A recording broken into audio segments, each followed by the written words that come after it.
अध्याय 13 क्षेत्र क्षेत्रज्ञ विभाग योग। योग द्वारा क्षेत्र और क्षेत्रज्ञ के विभेद को जानना। भगवद गीता में कुल 18 अध्याय है।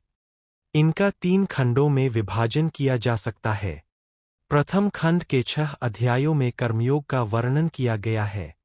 दूसरे खंड में भक्ति की महिमा और भक्ति को पोषित करने का की विधि वर्णन हुआ है। इसमें भगवान के ऐश्वर्यों का भी वर्णन किया गया है। तीसरे खंड के 6 अध्यायों में तत्वज्ञान पर चर्चा की गई है। यह तीसरे खंड का प्रथम अध्याय है। यह 2 शब्दों क्षेत्र, शरीर और क्षेत्रज्ञ, शरीर का ज्ञाता, से परिचित कराता है। हम शरीर को क्षेत्र के रूप में और शरीर में निवास करने वाली आत्मा को शरीर के ज्ञाता के रूप में स्वीकार कर सकते हैं। किंतु क्षेत्र का अर्थ वास्तव में अधिक व्यापक है। इसमें मन, बुद्धि, अहंकार और माया, प्राकृत, शक्ति के अन्य सभी घटक भी सम्मिलित है, जिनसे हमारा व्यक्तित्व निर्मित होता है। आत्म देह के अंतर्गत आत्मा को छोड़कर हमारे व्यक्तित्व के सभी पहलू सम्मिलित है। जिस प्रकार किसान खेत में बीज बोकर खेती करता है, इसी प्रकार से हम अपने शरीर को शुभ अशुभ विचारों और कर्मों से पोषित करते हैं और अपना भाग्य बनाते हैं। महात्मा बुद्ध ने कहा है, हम जैसा सोचते हैं वही हमारे सामने परिणाम के रूप में आ जाता है, इसलिए हम जैसे सोचते हैं वैसे बन जाते हैं। महान अमेरिकी विचारक राल्फ वाल्डो एमर्सन ने कहा है, विचार ही सभी कर्मों का जनक है, इसलिए हमें शुभ विचारों और कर्मों से अपने शरीर को पोषित करने की विधि सीखनी चाहिए। इसके लिए शरीर और शरीर के ज्ञाता के बीच के भेद को जानना आवश्यक है। इस अध्याय में श्री कृष्ण इस भेद का विस्तृत विश्लेषण करते हैं। वे माया के उन तत्वों की गणना करते हैं जिनसे शरीर की रचना होती है। वे शरीर में होने वाले भावनाओं, मत, दृष्टिकोण आदि का वर्णन करते हैं। वे उन गुणों और विशेषताओं का भी उल्लेख करते हैं जो मन को शुद्ध और उसे ज्ञान के प्रकाश से प्रकाशित करते हैं। इस ज्ञान से आत्मा की अनुभूति करने में सहायता मिलती है। तत्पश्चात इस अध्याय में भगवान के स्वरूप का अद्भुत वर्णन किया गया है।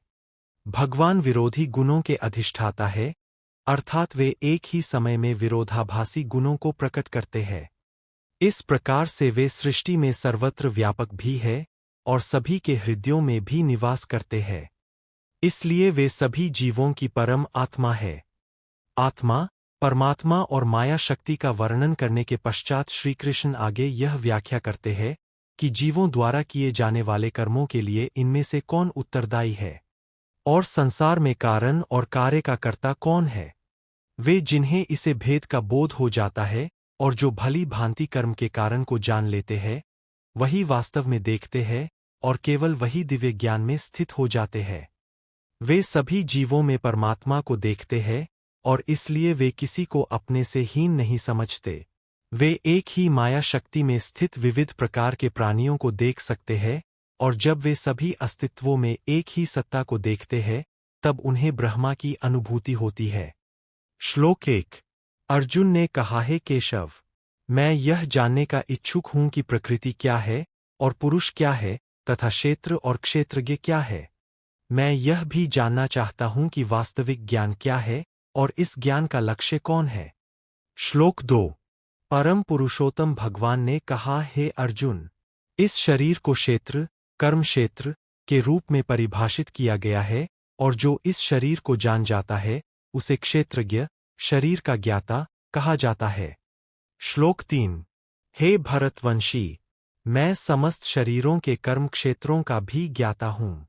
कर्म क्षेत्र के रूप में शरीर को तथा आत्मा और भगवान को इस शरीर के ज्ञाता के रूप में जान लेना मेरे मतानुसार वास्तविक ज्ञान है। श्लोक 4। सुनो, अब मैं तुम्हें समझाऊंगा कि कर्म क्षेत्र और इसकी प्रकृति क्या है, इसमें कैसे परिवर्तन होते हैं और यह कहाँ से उत्पन्न हुआ है, कर्म क्षेत्र का ज्ञाता कौन है और उसकी शक्तियाँ क्या है। श्लोक 5। ऋषियों ने अनेक रूप से क्षेत्र का और क्षेत्रज्ञ का वर्णन किया है। इसका उल्लेख विभिन्न वैदिक स्तोत्रों और विशेष रूप से ब्रह्मसूत्र में ठोस तर्क और अनेक साक्ष्यों द्वारा प्रकट किया गया है। श्लोक 6। कर्म का क्षेत्र 5 महातत्वों अहंकार, बुद्धि और अव्यक्त, 11 इंद्रियों, 5 ज्ञानेंद्रिया, 5 कर्मेंद्रियों और मन और इंद्रियों के 5 विषयों से निर्मित है। श्लोक 7। इच्छा और द्वेष, सुख और दुर्हक, शरीर, चेतना और इच्छा शक्ति ये सब कार्य क्षेत्र तथा उसके विकार में सम्मिलित है। श्री कृष्ण अब इस क्षेत्र के गुणों और उसके विकारों को स्पष्ट करते हैं। श्लोक 8 से 12।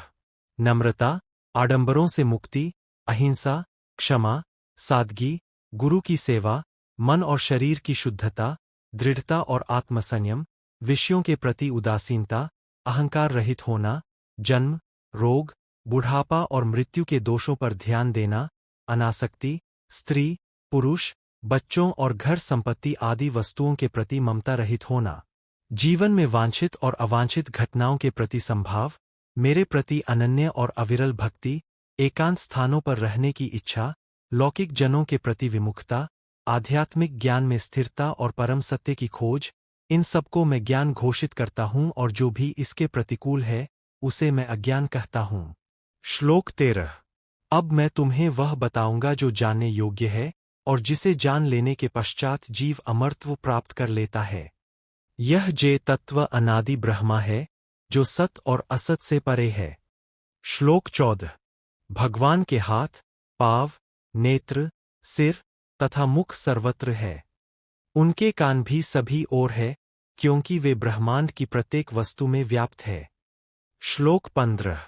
यद्यपि वे समस्त इंद्रिय विषयों के गोचर है, फिर भी इंद्रिय रहित रहते हैं। वे सभी के प्रति अनासक्त होकर भी सभी जीवों के पालन करता है। यद्यपि वे निर्गुण है, फिर भी प्रकृति के तीनों गुणों के भोक्ता है।